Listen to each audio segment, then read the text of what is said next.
അവിടെ വന്ന് ഞങ്ങള് പോയിട്ട് കണ്ടില്ലല്ലെന്ന് പറഞ്ഞ് നോക്കിയപ്പം മോൻ പെട്ടെന്ന് ഞങ്ങൾ ഇവിടെ നിന്ന് ഇങ്ങനെ നോക്കിക്കൊണ്ടിരുന്നപ്പോൾ മോൻ ഓടിക്കൊണ്ട് വന്നു.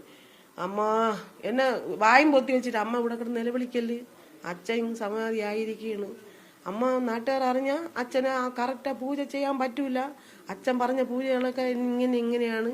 ഭസ്മം മറ്റേ ചന്ദന ഇത് കർപ്പൂരം സുഗന്ധദ്രവ്യങ്ങളൊക്കെ ഇട്ട് സമാധി സ്ഥലത്ത് കൊടുത്ത് അതിന്റെ രീതിയിൽ ചെയ്യാൻ വേണ്ടി. അപ്പം ഉടുത്തോണ്ട് കുളിച്ച് പൂജയ്ക്ക് കയറിയായില്ലേ അവിടെ ചെന്നിരുന്നത്. പിന്നെ നമുക്ക് അവിടെ വെള്ളം കൊണ്ട് വീത്താൻ പാടില്ല, കുളിപ്പിക്കാൻ പാടില്ല, സമാധിയാരെ പിന്നെ ആരും ദർശിക്കാൻ പാടില്ല, തൊടാൻ പാടില്ല. ഇതൊക്കെ മോന് പരിശീലനം കൊടുത്തതുകൊണ്ട് അമ്മ ഇവിടെ കിടന്ന് നിലവിളിച്ച് ആ നാട്ടുകാരെ കൂട്ടി അച്ഛൻ്റെ ഉയരിന് മോശം അച്ഛൻ്റെ ആഗ്രഹങ്ങളൊന്നും എൻ്റെ അടുത്ത് പറഞ്ഞിട്ട് എനിക്ക് നടത്താൻ പറ്റില്ലെങ്കിൽ എനിക്ക് അതൊരു ശാപമായിട്ട് മാറും. നമുക്ക് നാട്ടുകാരല്ല കൈലാസാനാണ് വലുത്. സമാധിയാവാനും പറ്റത്തില്ലല്ലെങ്കിൽ ഇനി ഒരു സ്വാമിക്ക് ഇനി സമാധിയാവേണ്ടി ആക്കും.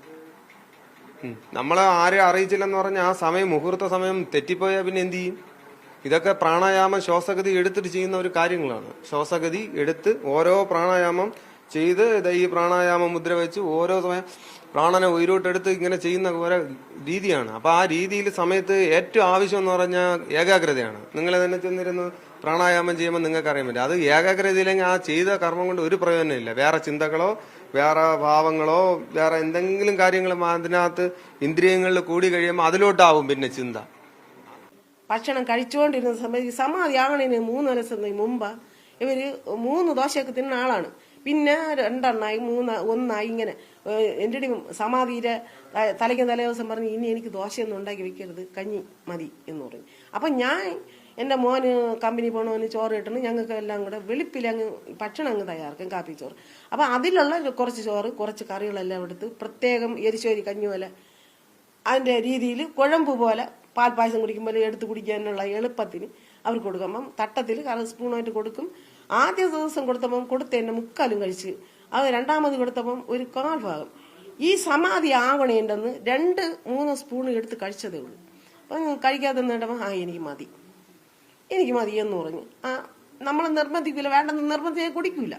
അങ്ങ് അത് കഴിഞ്ഞിട്ട് ഇവര് അങ്ങ് പോവാനായിട്ട് കാത്തിരിക്കുകയാണ്. അച്ഛനും കൂടെ ഋഷിയുടെ തിരുത്തിട്ട് പുല്ല് പറിക്കാൻ പോവാൻ അവിടെ ധ്യാനത്തിന്. ഈ പടിയും അവിടെ ഒരു തിട്ടയുണ്ടായിരുന്നു, അത് കാഴ്ചക്കുറവല്ലേ ചെന്ന് വീണെങ്കില എന്നുള്ള ഉദ്ദേശത്തിലാണ് മോൻ തീരെയും പോണത്. അപ്പം ഞാൻ പിടിച്ചാലൊന്നും എനിക്ക് എന്നുള്ള ആരോഗ്യം എനിക്കേ നടക്കാൻ. അതുകൊണ്ട് അങ്ങനെ അവിടെ ചെന്ന് ഇരുത്തിയിട്ട് അച്ഛരിക്കണ ലക്ഷ്യം വെച്ച് അവിടെ പശുവിന് പുല്ല് പറിക്കും. മനസ്സിലാക്കണം. ആ പകല് അങ്ങനെ പുല്ല് പറിച്ച് ഇവരെ ധ്യാനം കഴിയുമ്പോൾ നമുക്കറിയാം അവരെ ധ്യാനം കഴിയുമ്പോൾ ഇരിക്കണത്, ധ്യാനത്തിൽ ഇരിക്കണതും അല്ലാതിരിക്കണം പ്രത്യേകം. മോൻ നോക്കുമ്പോൾ അച്ഛൻ ധ്യാനത്തിൽ ഇരിക്കണ കാലല്ല, അച്ഛൻ എന്ത് അങ്ങനെ കാല് വെളിയിലില്ല എന്നൊക്കെ പറഞ്ഞ് നോക്കിയപ്പം ഓടി വന്നപ്പം അനക്കമില്ല. അപ്പം ഇവിടെ നിന്ന് ഇങ്ങനെ ശ്വാസം പിടിച്ച് ഇവിടെ വന്നിട്ട് മേലോട്ട് നോക്കി, ഇവിടെ മാത്രം ചെറിയ ഒരു ഇതുണ്ട്, മേലെ ഇങ്ങനെ കണ്ണു നോക്കി ഇങ്ങനെ മേലോട്ട് നോക്കി ഇരുന്നിട്ട് ഇങ്ങനെ ഭഗവാനെ തന്നെ കിഴക്കോട്ടാണ് ഈ കണ്ണ്. ഈ സമാധി മണ്ഡപത്തിൽ ഇനി ഒരു ക്ഷേത്രമാവാളാണ്, യോഗീശ്വരനാണ്, ലിംഗപ്രതിഷ്ഠയും കാര്യങ്ങളാവാണ്.